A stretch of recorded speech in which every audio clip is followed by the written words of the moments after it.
Hi friends, నేను మీ Ashok Kumar. Welcome to Ashoka online academy. విద్యార్థులకి ఎన్నో ప్రశ్నలు వేధిస్తున్నాయి. చదవాలా వద్దా అన్న ఒక మీమాంస కూడా ఎదురవుతుంది. మరి రాసిన పరీక్షలకి ఫలితాలు ఎప్పుడు అన్నటువంటి ఒక ప్రశ్న ఎదురవుతుంది. ఇవాళ తెలంగాణ రాష్ట్రంలో పోటీ పరీక్షల ప్రిపేర్ అయ్యేటటువంటి ప్రతి విద్యార్థిలో గందరగోళం అని నెలకొన్నది. ఎందుకు గందరగోళం నెలకొన్నమన్నదంటే, మొన్ననే ఒక ప్రభుత్వం పోయి కొత్తగా ప్రభుత్వం వచ్చింది. ఈ ఈ గ్యాప్ అనే నేపథ్యంలోనే ఈ గందరగోళానికి ప్రధాన కారణంగా మనం అర్థం చేసుకోవచ్చు. కాబట్టి నిరుద్యోగుల గందరగోళం కాన్సెప్ట్ ఏంటంటే, నిరుద్యోగుల్లో గందరగోళం. రాసిన పరీక్షలకు ఫలితాలు ఎప్పుడు, రాయని గ్రూప్ 1, గ్రూప్ 2, గ్రూప్ 3 పరీక్షలకు తేదీలు ఎప్పుడు, ప్రధానంగా ఎక్కువ మందిని వేధిస్తున్నటువంటి ప్రశ్నలు ఇవి. ప్రతి అభ్యర్థిలో గందరగోళం. ఎందుకు గందరగోళం ఉంది అంటే, దాదాపుగా 14 పరీక్షలు రాశారు, వాటికి ఫలితాలు రాలేదు. ఆ ఫలితాల కోసం వెయిట్ చేస్తున్నారు. రెండవది ఏమిటంటే, ఎక్కువ మంది ప్రిపేర్ అయ్యేటటువంటి పోటీ పడేటటువంటి ఈ యొక్క గ్రూప్ 1 ఎగ్జామ్ 2 సార్లు రద్దయింది, గ్రూప్ 2 ఎగ్జామ్ 2 సార్లు పోస్ట్పోన్ అయింది, గ్రూప్ 3 ఎగ్జామ్ ఇంకా డేట్లు ఇవ్వాల. వీటికి డేట్లు ఏంటి అనేది ఒక ప్రశ్న. ఇక మూడో ప్రశ్న ఏంటంటే, మరి టీఆర్ఎస్ గవర్నమెంట్ పోయింది, కాంగ్రెస్ గవర్నమెంట్ వచ్చింది, మళ్ళా సిలబస్ ఏమైనా మారుతుందా అన్నటువంటి 3 ప్రశ్నలు ప్రతి విద్యార్థిలో కలుగుతున్నాయి. అంటే ఒక రకమైనటువంటి ఒక మానసికపరమైనటువంటి ఒక డిప్రెషన్. చదువుదామంటే చదవబుద్ధి కావట్లేదు, పని చేద్దామంటే చేయబుద్ధి కావట్లేదు, ఉద్యోగం మానేద్దామంటే మానేబుద్ధి కావట్లేదు, ఉద్యోగం మానే సెలవు పెట్టి చదవాలన్నా వద్దా, సెలవు పెట్టిన వాళ్ళు ఉద్యోగంలో జాయిన్ కావాలన్నా వద్దా, పోయి లైబ్రరీ పోయి బుక్ పట్టుకుంటే బుక్ తీస్తే సబ్జెక్టు గంట కంటే ఎక్కువ చదవలేని ఒక పరిస్థితి. ఆల్రెడీ ఎగ్జామ్ రాసిన వాళ్ళకేమో రిజల్ట్ ఎప్పుడు ఇస్తారా ఇయ్యరా, ఇంకేమన్నా దాంట్లో ఏమన్నా మతలబు చేస్తారా, ఏమన్నా గందరగోళం జరుగుద్దా అన్నటువంటి ఒక మీమాంస. ఇది ఎదురవుతున్నటువంటి ప్రశ్నలుగా మీకు అర్థం చేసుకోవచ్చు. అయితే ఇవన్నిటికీ సమాధానం తెలంగాణ పబ్లిక్ సర్వీస్ కమిషన్కి అన్నిటికీ సమాధానం దొరకాలంటే కొత్త బోర్డు ఏర్పాటు కావాలి. మనం ప్రధానంగా బిఫోర్ ఎన్నికల ముందు కూడా మనం ప్రధానంగా డిమాండ్ చేసింది ఏంటంటే, తెలంగాణ పబ్లిక్ సర్వీస్ కమిషన్ని ప్రక్షాళన చేయాలా అని 100 సార్లు డిమాండ్ చేసినాం. ఎందుకంటే ఈ గందరగోళం ఇప్పుడైంది కాదు స్టార్ట్, లాస్ట్ ఏప్రిల్లో. ఎందుకంటే 14 పేపర్లు లీక్ అయినాయి. ఆ లీక్ అయిన కానుంచే ఈ సమస్య అనేది ఉత్పన్నమైంది. వాస్తవంగా నోటిఫికేషన్లు కేసీఆర్ ప్రకటించి 1.5 year క్రితమే ప్రకటన చేసిండు. ప్రకటించిన తర్వాత 8 నెలల దాకా నోటిఫికేషన్ రాలే. నోటిఫికేషన్లు ఇచ్చిన తర్వాత 14 పేపర్లు లీక్ అయినాయి.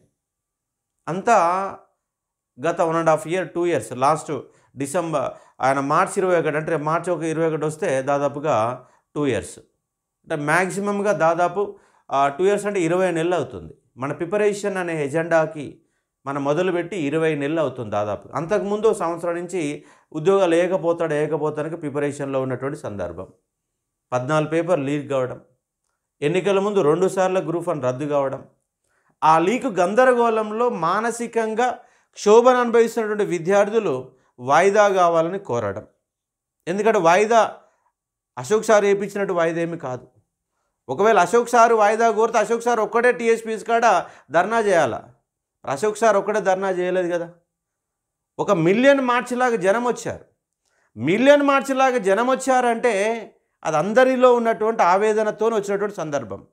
కొంతమంది అంటే ఫోన్ పట్టుకొని వాట్సాప్లలో మెసేజ్ చేసేవాళ్ళు, వ్యక్తిగతంగా బలంగా స్వార్థంగా ఉన్నవాళ్ళు అశోక్ సార్ను నిందించే ప్రయత్నం కూడా చేస్తూ ఉన్నారు. ఎందుకంటే వాళ్ళకు వ్యక్తిగత స్వార్థం తప్ప సమాజ ప్రయోజనం ఎలాంటి అంశం వాళ్ళల్లో లేదని చెప్పగలుగుతా. మీకు ఒక ఉదాహరణ చెప్తాను చూడండి. ఒక ఉదాహరణ అంటే మీ కాన్సెప్ట్ చూడండి. ఉదాహరణకు మీరు ఇప్పుడు గ్రూప్ 4 ఎగ్జామ్ రాసిరు. గ్రూప్ 4 ఎగ్జామ్ రాసిరు. ఈ గ్రూప్ 4 ఎగ్జాము రాసినటువంటి అభ్యర్థులలో ఇప్పుడు 3 రకాల అభ్యర్థులు ఉన్నారు. 3 రకాలు ఉన్నారు. ఒకటి ఏంటంటే 190 మార్కులు వచ్చినటువంటి సేఫ్ జోన్లు ఉన్నవాళ్ళు. రెండోది 170 మార్కులు వచ్చినటువంటి మధ్యస్థలో ఉన్నవాళ్ళు.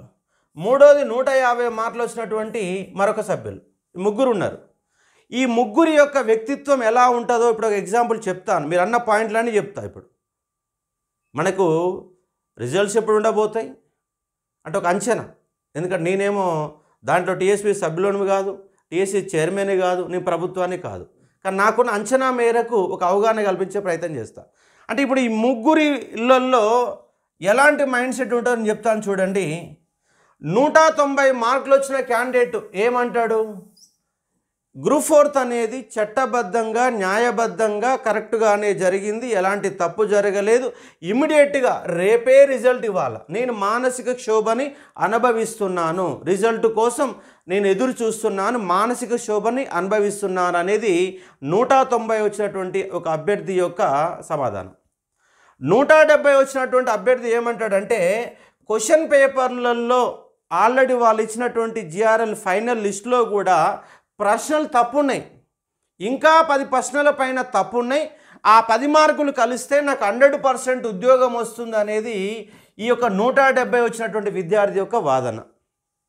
ఇక 150 మార్కులు వచ్చినటువంటి విద్యార్థి ఏమంటాడంటే ఈ తెలంగాణ పబ్లిక్ సర్వీస్ కమిషన్ దొంగ కమిషన్, మొత్తం ఉద్యోగాలు అమ్ముకున్నది, పేపర్లు ఎక్కువ వచ్చినాయి, కాబట్టి నిష్పక్షపాతంగా ఎగ్జామ్ జరగలేదు, కాబట్టి ఈ గ్రూప్ 4 ఎగ్జామ్ని రద్దు చేయాలన్నటువంటి డిమాండ్ ఇక్కడికి వెళ్ళి వస్తుంది. ఈయనేమో రిజల్ట్ ఇవ్వాలంటాడు, ఈయనేమో మార్కులు క్వశ్చన్లు తప్పు ఉన్నాయంటాడు, ఈయనేమో రద్దు చేయాలంటాడు. అంటే ముగ్గురు గ్రూప్ 4 అభ్యర్థులే. అంటే వాళ్ళకు వచ్చిన మార్కులను బట్టి మన యాటిట్యూడ్ మారుతుంది, మన ప్రశ్న మారుతుంది, మన సమాధానం మారుతుంది, ఎదుటి వాళ్ళని నిందించే వాళ్ళని కూడా నిందించే విధానంలో మార్పు వస్తుంది. నేనేమంటున్నా, నీ దగ్గర వ్యక్తిగత స్వార్థం లేకపోతే, నీకు సమాజం అనే పట్ల నీకు ఒక అభిరుచి కనుక ఉంటే ఈ ముగ్గురు దగ్గర ఒకటే సమాధానం రావాలా, అప్పుడు నువ్వు వాస్తవికంగా ఆలోచన చేసినట్లు లెక్క. కాబట్టి ఈ ముగ్గురు దగ్గర సమాధానాన్ని మనం ఒకే సమాధానం ఎక్స్పెక్ట్ చేయడం కూడా కుదరదు. ఎందుకంటే సమాజంలో అందరి దగ్గర 99% వ్యక్తిగత స్వార్థమే ఉంటుంది. సమాజ స్వార్థం అనేది వాళ్ళల్లో కనబడుతుందా అంటే ఏమాత్రం కూడా కనపడదు. సమాజ స్వార్థం ఉంటే ఏమని చెప్పాలి అంటే నాకు 190 మార్కులు వచ్చినాయి వాస్తవమే, నిజంగానే నాకు 190 వచ్చి చదివిన నేను టాలెంటెడ్ ఓకే, కానీ గతంలో 14 పేపర్లు అమ్మి గందరగోళంలో లీక్ అయినటువంటి సందర్భాలు ఉన్నాయి. మరి ఇది కూడా కరెక్ట్ జరిగిందా జరగలేదా ఒక సమీక్ష పెడితే బాగుంటుంది అనేటువంటి సమాధానం ఇతనికి వెళ్ళి రావాలా, కానీ రాదు. రెండో అభ్యర్థి నేను 170 మార్కులు నాకు వచ్చినాయి, నా టాలెంట్ ఇంతే, క్వశ్చన్లు తప్పు వచ్చిన విషయం పక్కన పెడితే వచ్చిందాక వెయిట్ చేద్దామన్న కాన్సెప్ట్లో ఇతనిది ఉండదు. ఈయన ఏమంటాడు 150 మార్కులు వచ్చినా కాబట్టి కంపల్సరీ రద్దు చేయాలన్నటువంటి వాదన వస్తుంది. కానీ ఇతను కూడా ఏమనాలంటే నేను సరైన రీతిలో కష్టపడలేదు, ఇతనికి 190 మార్కులు వచ్చినట్టు తను ఎలిజిబుల్ కాబట్టి అతనికి ఉద్యోగం ఇవ్వాలా అన్న ఒక ఆలోచన ఇతను చేయడు. వాస్తవికంగా సమాజ శ్రేయస్సు కోరే వాళ్ళైతే నాకు 150 మార్కులు వచ్చినాయి కానీ నాకు తక్కువ వచ్చినాయి, నాకు ఇంకా నేను సరైన రీతిలో అందుకోలేకపోయాను, సరైన రీతిలో ప్రిపరేషన్ చేయలేకపోయానని ఇతను ఆలోచన చేయాల. 170 వచ్చిన వాళ్ళు ఆలోచన చేయాలి, 190 వచ్చిన వాళ్ళు కూడా ఇది కరెక్టేనా కాదని ఆలోచన చేయగలగాలి. అది సమాజం అనే ఒక వ్యవస్థలో ఆలోచన చేసినప్పుడు అలాంటి ఆలోచనలు వస్తాయి. కానీ ఎవ్వరం కూడా చెయ్యం. ఎదుటివాడిని నిందించడం అనే ఒక కాన్సెప్ట్లలో మనం ముందుంటాం. ఏ ఒక్క వ్యక్తి కూడా బయటికి రోడ్డు మీదకి రాడు, ప్రశ్నించాడు. ఎక్కడ ప్రశ్నిస్తాడు అంటే ఒక యూట్యూబ్లో ఒక వీడియో పెడితే ఆ యూట్యూబ్ కింద వీడు దొంగనా కొడుకని ఒకడంటే ఇంకోటి గొప్పవాడని చెప్పేసి ఇంకోటి అంటాడు. దొంగనా కొడుకని నిందించడం అనిచినప్పుడు నీ వైపు ఏలు పెట్టుకొని చూస్తే నీకు సమాధానం దొరుకుతుంది. ఎదుటి వ్యక్తిని గొప్పోడు అన్నప్పుడు వాస్తవికంగా మనం మాట్లాడుతున్నామా లేదని ఒక ఆలోచన చేస్తే సమాధానం దొరుకుతుంది. ఇవన్నీ ఆలోచన చేయాలా. చేయకుండా ఎదుటి వ్యక్తులు నిందించే కాన్సెప్ట్ చేయవద్దు. చాలామంది ఏమంటారంటే అశోక్ సార్ వల్లనే వాయిదా పడింది. మరి నా వల్లనే వాయిదా పడితే నొక్కనే టీఎస్పీ దగ్గర నొక్కనే కనపడాలా. మరి 10,000 మంది అయితే ఒక మిలియన్ మార్చ్ లాగా వచ్చారు కదా, మరి నన్నెట్లు నిందిస్తారు మీరు? అయ్యాల మానసిక పరిస్థితి, విద్యార్థుల యొక్క మానసిక పరిస్థితి ఎందుకు వచ్చిందంటే 14 పేపర్ లీక్ అయినాయి. 2 నెలల పాటు ఎవడు పుస్తకం పట్టుకోలే, ఎకానమీలో సిలబస్ మారింది అని నాకు 100 కాల్స్ వస్తేనే నేను ప్రయత్నం మొదలుపెట్టిన. ఎందుకంటే నేనేం గ్రూప్ 2 ఎగ్జామ్ ఏం రాయట్లేను కదా. మీ అంశం ఏంటి, విద్యార్థి యొక్క మానసిక పరిస్థితి ఏంటి, విద్యార్థి యొక్క అవసరాలు ఏంటి అని నిజాయితీగా ఆలోచన చేసినటువంటి ఒక ఫ్యాకల్టీని, ఒక ఇన్స్టిట్యూట్ అనే అంశాన్ని కూడా పక్కన పెట్టి ఒక రిజర్వేషన్ల కోసం ఉద్యమం కోసం కొట్లాడిన, తప్పుడు క్వశ్చన్లు వస్తే తప్పు అని చెప్పేసి నిలదీసే ప్రయత్నం చేసిన, లాంగ్ జంప్ పెడితే దేశంలో ఎక్కడ లేదని నిలదీసే ప్రయత్నం చేసిన, కొత్త జీవోలు వస్తే జీవోలపై ప్రశ్నించిన, జేఎల్ అనే ఎగ్జామ్ ఇంగ్లీష్లోనే పెడుతున్నాడు, మన గ్రామాలకు వెళ్ళి వచ్చిన వాళ్ళం, మనకి ఇంగ్లీష్ అర్థం కాదు, తెలుగు వచ్చినట్టు మనము ఇంగ్లీష్లో జేఎల్ ఉద్యోగం కొట్టడం కష్టం అన్నటువంటి ఫీలింగ్ ఉంది కాబట్టి కొట్లాడిన. రాక 10 ఏళ్ల తర్వాత గ్రూప్ 1 వచ్చింది. ఆ గ్రూప్ 1లో హైట్ నిబంధనలతోటి ఏజ్ నిబంధనలతో చాలామంది కోల్పోతున్నామంటే నేను ప్రశ్నించే ప్రయత్నం చేసిన. ప్రశ్నించడమే తప్ప. ఒక ఆయన పొద్దుగాల ఎంత ఆర్భాటంగా ఎంత ఆవేశంగా ఫోన్ చేసిందంటే ఆయన ఇంట్లోకి వెళ్ళి బయటికి వెళ్ళాడు. కేవలం ఒక ఫోన్ మాత్రమే వాడతాడు అంతే. ఆయన ఫోన్ తప్ప సమాజంలో ఆయనకు బాధ్యత లేదు. బాధ్యతారాహిత్యంగా నాకు ఫోన్ చేసి ఒక ప్రయత్నం చేస్తున్నారు. అన్ని అంశాలపైన నేను కొట్లాడుతున్నా, ఇప్పటిదాకా కొట్లాడినా, రేపు కూడా కొట్లాడుతా. నేను ఎక్కడికి పోను. మీకు ఉద్యోగం వస్తే నెక్స్ట్ క్షణం సమాజం గురించి ఆలోచించడం మీరు మానేస్తారు. నువ్వు బాగుంటావు, నీ పెండ్లం బాగుంటుంది, నువ్వు ఇల్లు కట్టుకుంటావు, నీ పిల్లలు బాగుంటుంది, అదే నీ స్వార్థం. అంతవరకే నువ్వు ఆలోచన చేస్తావు. నేను నా ఇంటిని దాటి, నేను గడప దాటి వాళ్ళు ఆలోచన చేస్తున్నా, రేపు కూడా ఆలోచన చేస్తా. ఎవడి ప్రశ్నకైనా సమాధానం నా దగ్గర ఉంది కాబట్టి అసలు విషయానికి వచ్చే ప్రయత్నం చేస్తాను. చూడండి, మనకిప్పుడు ఉన్నటువంటి పరిస్థితులలో మొదటి ప్రశ్న ఏంటంటే, రాసిన పరీక్షలకు ఫలితాలు ఎప్పుడు? ఫలితాలు వస్తాయి, 100% ఫలితాలు వస్తాయి. దాంట్లో ఏం గందరగోళం జరగదు అని నేను నమ్ముతా ఉన్నాను. కాకపోతే దానిపైన సమీక్ష అనేది జరుగుతుంది. ఫలితాలు వస్తాయి కానీ సమీక్ష జరుగుతుంది. మరి ఎప్పుడు వస్తాయి ఫలితాలు అంటే, మొన్ననే తెలంగాణ పబ్లిక్ సర్వీస్ కమిషన్ సభ్యులు అనేవాళ్ళు రాశారు, రాజీనామా చేశారు. రాజీనామాలు ఆమోదం పొందుతాయి, ఎక్కువ టైం ఏం పట్టదు. రెండవది, నిన్న 3 రోజులు 4 రోజుల పాటు అసెంబ్లీ సమావేశాలే జరిగినాయి. ఎమ్మెల్యే పదవి ప్రమాణ స్వీకారం జరిగింది, అసెంబ్లీలో జరిగింది. దాని సమీక్షకు కూడా టైం దొరకలేదు. కాబట్టి ఇవాళ 22వ తారీఖు డిసెంబర్ 30లోగా సమీక్ష జరుగుతుంది. తెలంగాణ పబ్లిక్ సర్వీస్ కమిషన్ పైన సమీక్ష జరుగుతుంది. ఆ సమీక్ష జరిగిన తర్వాత కొత్త సభ్యుల నియామకం జరుగుతుంది. కొత్త సభ్యుల నియామకం ఎప్పటిలోగా జరగవచ్చు? నాకున్న అవగాహన మేర కనీసంగా జనవరి 15లోగానైనా, డిసెంబర్ 31లోగా ప్రక్షాళన చేసి కొత్త సభ్యుల నియామకం చేయమని నేను 20 రోజుల కోసం డిమాండ్ చేశాను. కొత్త ప్రభుత్వం వచ్చిన తెల్లారని డిమాండ్ చేశాను. కాబట్టి జనవరి 15 వరకు కనుక కొత్త సభ్యుల నియామకం జరిగితే, ఆ కొత్త సభ్యుల నియామకమైన తర్వాత ఒక వారం నుంచి 10 రోజులలో సమీక్ష అనేది పూర్తి చేసి రిజల్ట్స్ అనేవి ప్రకటిస్తారు.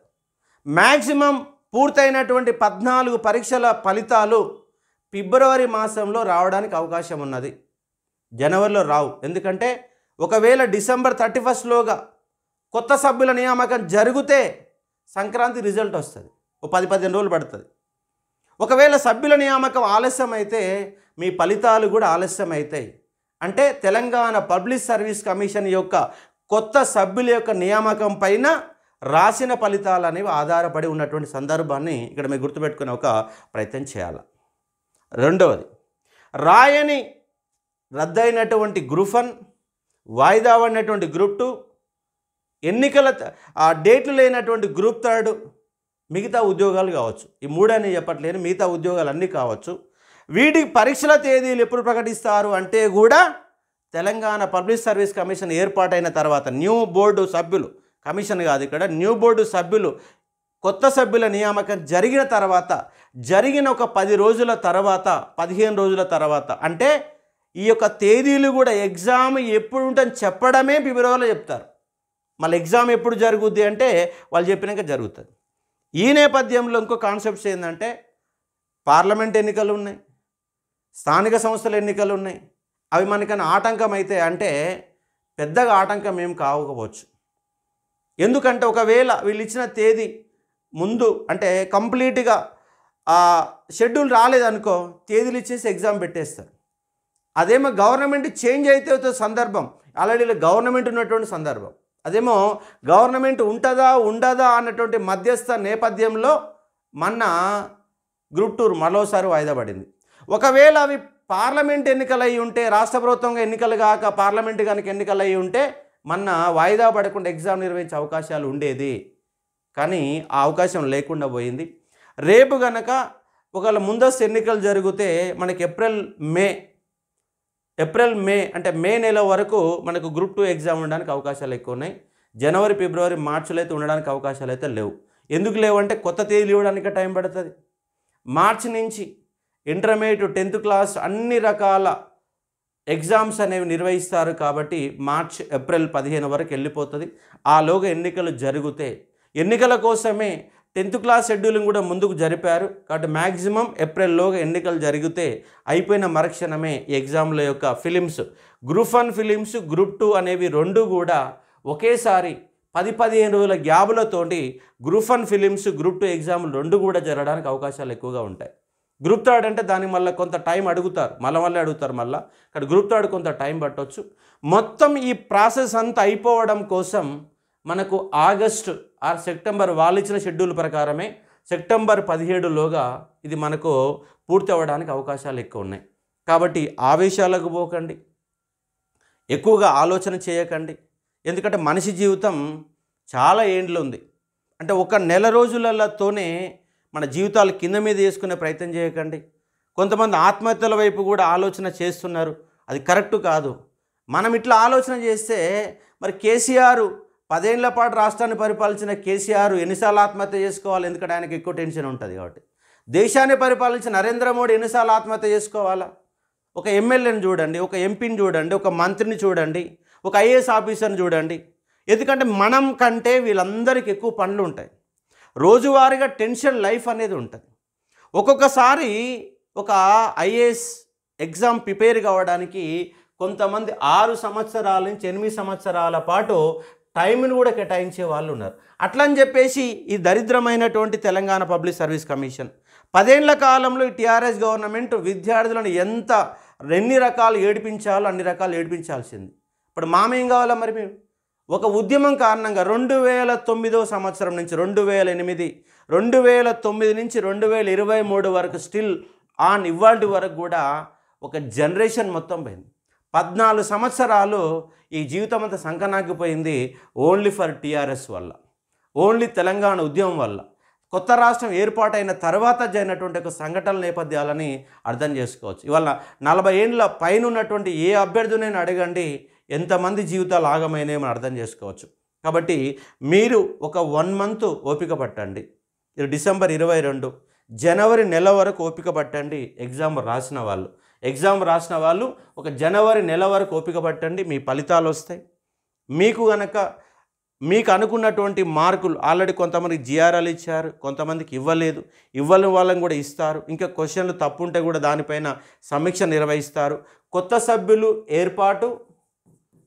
సభ్యుల ఏర్పాటు దానిపైన సమీక్ష, ఈ 2 కాన్సెప్ట్ల తర్వాత మీకు ఈ ఫలితాలు అనేవి వస్తాయి. అలాగే ఈ రాయనటువంటి ఈ ఉద్యోగాలకు సంబంధించిన కూడా తేదీలు అనేవి ఈ 2 తర్వాతనే మనకు తేదీలు రావడానికి కూడా ఆస్కారం ఉన్న అంశాన్ని ఇక్కడ అర్థం చేసుకోవచ్చు. ఇక మూడో పాయింట్ ఏంటంటే సిలబస్. మరి సిలబస్ ఏమైనా మారుతుందా అని చాలామందికి ఉన్నటువంటి ప్రశ్న. సిలబస్ ఎట్టి పరిస్థితులలో కూడా మారదు. కాబట్టి గ్రూప్ 2, గ్రూప్ 3, గ్రూప్ 1 ఎగ్జామ్ రాసేవాళ్ళు నిశ్చిత్తగా ఉండండి. ఒకవేళ మారిస్తే చిన్న అంశాలు మార్చవచ్చు, కొద్ది గొప్పనే, ఒక 5%, ఒక చాప్టర్ తీయడం లేదా ఒక చాప్టర్ పెట్టడం లాంటివి జరుగుతాయి తప్ప పెద్దగా మార్పులు ఏం జరగవు. ఎందుకంటే మన గ్రూప్ 1 ఫిలిమ్స్ ఎగ్జామ్ నిర్వహించిన తర్వాత మెయిన్స్లో మార్చారు. ఏం మార్చారు? డాటా ఇంటర్ప్రిటేషన్లో 5 మార్కుల క్వశ్చన్లని 5 మార్కుల క్వశ్చన్లు అనేవి తీసేసి 2 మార్కుల క్వశ్చన్లు పెట్టారు. 2 మార్కుల క్వశ్చన్లు పెట్టి 2 × 25 50 మార్కులకు అది మార్చిన సందర్భం కనబడుతుంది. అంటే మార్కులలో తేడా వచ్చింది, సిలబస్లో మారలే. ఇలాంటి ఒక చిన్న చిన్న అంశాలలో తేడా రావచ్చు. ఎందుకంటే ఈ దౌర్భాగ్యం ఎందుకు వచ్చింది అంటే టీఆర్ఎస్ ప్రభుత్వం వల్ల వచ్చింది. టీఆర్ఎస్ ప్రభుత్వం అనేది సభ్యుల నియామకం, టీఎస్పీసీలో పెట్టినటువంటి సభ్యులు పనికి మాలిన వాళ్ళు, కేవలం సంతకాలు చేసి హోదాలో మాత్రమే ఉండేటువంటి, సంతకాలు చేయాలా, జీతం తీసుకోవాలి, అదే వాళ్ళ డ్యూటీ, సభ్యుల డ్యూటీ. వాళ్ళకి ఏమాత్రం తెలంగాణ పబ్లిక్ సర్వీస్ కమిషన్ పైన అవగాహన ఉన్నటువంటి వ్యక్తులు కాదు ఈ సభ్యుల విషయంలో.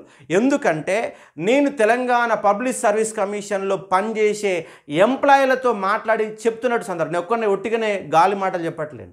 ఎంప్లాయీస్తో మాట్లాడినప్పుడు ఈ సభ్యులు ఎందుకు వచ్చారు, ఇంత పనికి మాలిన వాళ్ళని తెలంగాణ పబ్లిక్ సర్వీస్ సభ్యులు ఎందుకు నియమించారు? ఫస్ట్ టైం ఉన్నటువంటి సభ్యులలో, అంటే అదే టీఆర్ఎస్ గవర్నమెంట్లో 2015లో వచ్చినప్పుడు సభ్యులు అనేవి పర్ఫెక్ట్గా ఉన్నారు. కానీ 3 ఏళ్ల తర్వాత వాళ్ళ కాలం అయిపోయి మళ్ళీ సెకండ్ సార్ వచ్చినప్పుడు మాత్రము ఈ యొక్క రిక్రూట్మెంట్ బోర్డు పైన, రిక్రూట్మెంట్ వ్యవస్థ పైన, జోనల్ సిస్టమ్ పైన, రిజర్వేషన్ల పైన, ఏ అంశం పైన కూడా అవగాహన రాహిత్యం ఉన్నటువంటి వాళ్ళకు 1% కూడా నాలెడ్జ్ లేనటువంటి వ్యవస్థ. రెండోది, చైర్మన్ జనార్దన్ రెడ్డి అనే వ్యక్తి పైన గతంలో ఆయన పరిపాలకుడుగా మంచి గుర్తింపు తెచ్చుకొని ఉండవచ్చు, అక్కడ ఆయన తోపు కావచ్చు, కానీ తెలంగాణ పబ్లిక్ సర్వీస్కి అన్ఫిట్ అయినటువంటి వ్యక్తి. అక్కడ పరిపాలన అనుభవం ఉండొచ్చు, ఆయన గొప్ప అధికారి కావచ్చు, కానీ తెలంగాణ పబ్లిక్ సర్వీస్ కమిషన్లో పనిచేసే నాలెడ్జ్ కానీ, రిజర్వేషన్ల వ్యవస్థ కానీ, ఆ తేదీల పైన కానీ, దాంట్లో సిలబస్ పైన కానీ, ఎందుకంటే నేను జేఎల్ హిస్టరీలో తెలంగాణ మూమెంట్ ఎందుకు పెట్టలేదు సార్ అని క్వశ్చన్ చేస్తే జిఎస్లో ఉంది కదా అంటాడు. మరి జిఎస్ బాటనీ వాడికి, జువాలజీ వాడికి, మ్యాథ్స్ వాడికి కూడా ఆ జిఎస్లో భాగంగా మూమెంట్ ఉంటుంది. మరి తెలంగాణ ఉద్యమాన్ని హిస్టరీ వాడు చదవడా సార్ అంటే ఆయన దగ్గర సమాధానం లేదు. ఇవాళ గ్రూప్ 2 ఎగ్జామ్లో హైటు 165 ఉండాలి, గతంలో 165నే ఉంది, కానీ మన నోటిఫికేషన్లో 167.5 ఉన్నది. ఎవడు పెట్టిండి? దుర్మార్గమైన చర్య తీసుకున్నవాడు ఎవడు? ఎందుకంటే పోలీస్ డిపార్ట్మెంట్ పోలేనోడు ఇక్కడ దానికి వస్తాడు, ఎక్సైజ్ డిపార్ట్మెంట్కి వస్తాడు, అది కానిస్టేబుల్ కావచ్చు, ఎస్ఐ కావచ్చు, కానీ దుర్మార్గమైన చర్యలు తీసుకుంటున్నారు. అంటే అధికారుల అనాలోచితమైన చర్యలు, అవగాహన రాహిత్యం. మరి నాకు తెలిసి తెలంగాణ పబ్లిక్ సర్వీస్ కమిషన్లో లీగల్ టీం ఉన్నదా అంటే 5 సభ్యులు ఉంటారట. మరి వాళ్ళు ఏం చేస్తున్నారు? అసలు తెలంగాణ భాషలు తిట్టాలంటే ఇక బాగా తిట్టాలనిపిస్తుంది. మరి లీగల్ టీం సంకనాకుతుందా? గన్ని కేసులు కోట్లలో పోతుంటే మరి లీగల్ టీం ఎందుకున్నట్టు? లీగల్ టీంలో ఉన్నవాడు ప్రతి ఒక్కడు రాజీనామా చేయండి. తెలంగాణ పబ్లిక్ సర్వీస్ కమిషన్లో 10 మంది సభ్యులను పెట్టండి. ఎంత దౌర్భాగ్యం అంటే టీఎస్పీసీలో కంప్యూటర్లకు వైరస్ వస్తుంది, ఆ యాంటీ వైరస్ వేయడానికి కూడా డబ్బులు లేవట.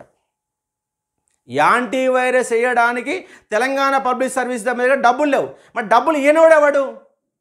కేసీఆర్ అనే దుర్మార్గమైన ప్రభుత్వం నిరుద్యోగుల నిర్లక్ష్యం చేసి, అసలు నిరుద్యోగులు అనేవాళ్ళు రాష్ట్రంలో ఉన్నారా అంటే లేరని చెప్పే విధంగా వాళ్ళ పరిపాలన, అహంకారపూరితమైన మాటలు, తెలియనితనం, బుద్ధి లేనితనం. ఇవాళ నిరుద్యోగులు వెంటాడి మీకు 80 సీట్లు రావాల్సి ఉంటే 40 సీట్ల కాడ కూర్చోబెట్టారు. మీ యొక్క అహంకారం, విద్యా వ్యవస్థను పట్టించుకోలేని తనం, ఇవన్నిటి కారణంగానే వాళ్ళు టీఆర్ఎస్ పార్టీ ఓడిపోయింది. ఓడించింది ఎవడు అంటే విద్యార్థులే ఓడించారు. కాబట్టి మనం ఒక 1 మంత్ సమయం పాటిద్దాం. ఎందుకంటే మొన్ననే ప్రభుత్వం ఏర్పడింది, 3-4 రోజుల పాటు సమీక్షలు జరిపారు, మళ్ళీ 4 రోజుల పాటు అసెంబ్లీ జరుగుతుంది, కొత్త సభ్యుల నియామకం జరిగింది. ఒక 1 మంత్ వెయిట్ చేద్దాం.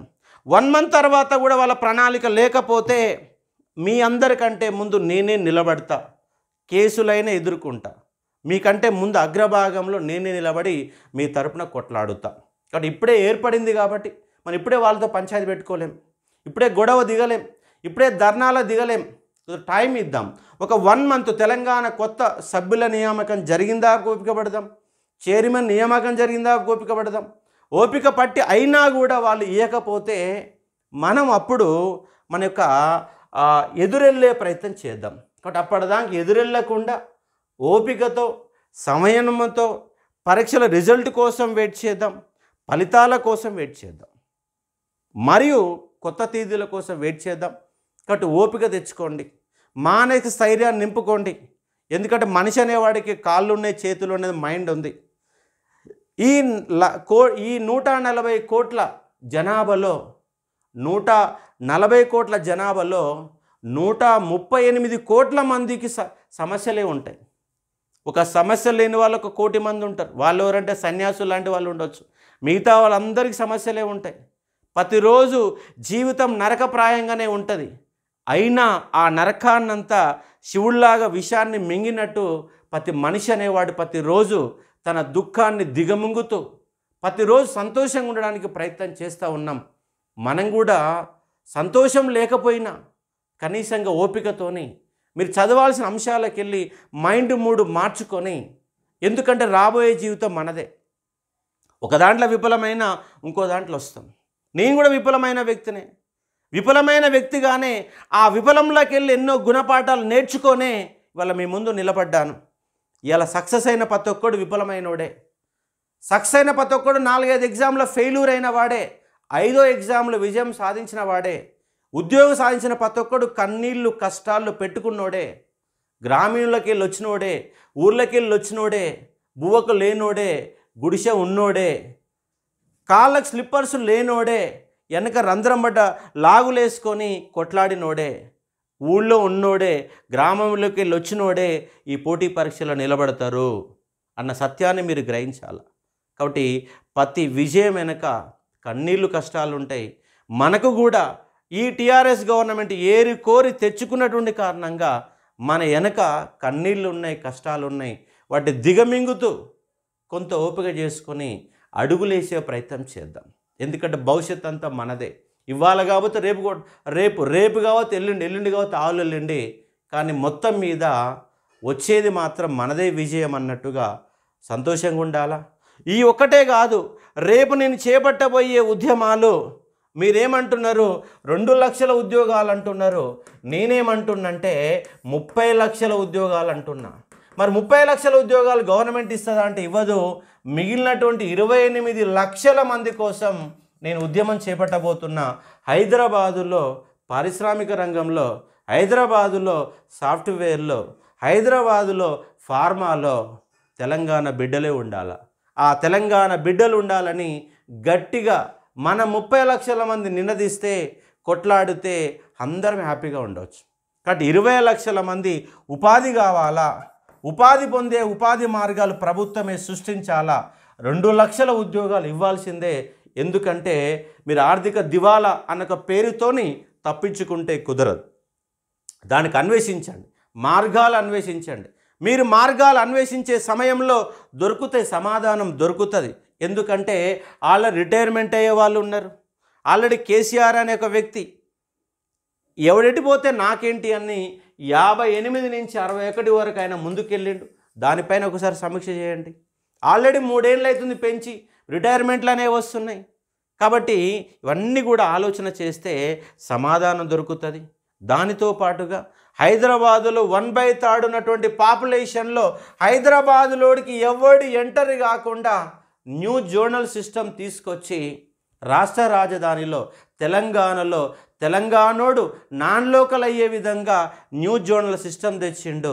ఈ న్యూ జోనల్ సిస్టంలో హైదరాబాదులో అన్ని జిల్లాల వారికి 5% కాకుండా కనీసం 40% ఉద్యోగాలన్నా 33 జిల్లాలకు ఉండే విధంగా, మిగతా 32 జిల్లాలకు ఉండే విధంగా ప్రయత్నం జరగాల.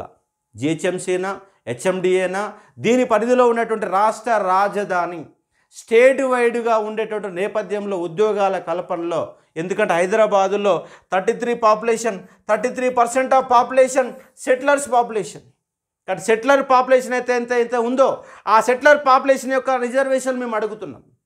కాబట్టి స్థానికత, కాబట్టి ఇక్కడ మనకు ఫ్రీ జోన్ అనేటటువంటి ఒక కాన్సెప్ట్ పైన 40% ఉద్యోగాలు హైదరాబాదులో ఇవ్వాలన్న ఒక డిమాండ్ కోసం కొట్లాడే ఒక ప్రయత్నం చేద్దాం. ఇంకోటి ఏంటంటే ఆంధ్రులకి, సెటిలర్స్కి అవకాశం ఉండే విధంగా 1 to 7th అనే ఒక పంచాయతీ తీసుకొచ్చారు. ఇది 1 to 7th కాదు, 1 to 10th అనేటటువంటి ఒక పంచాయతీ ఉండే విధంగా మన ఉద్యమం గట్టిగా నిలబెట్టి, ఎందుకంటే దొంగ సర్టిఫికెట్లకు, దొంగలకి అవకాశం కల్పించే 1 to 7th అనే దాన్ని కొత్త దాన్ని తీసుకొచ్చిండు ఈ కేసీఆర్.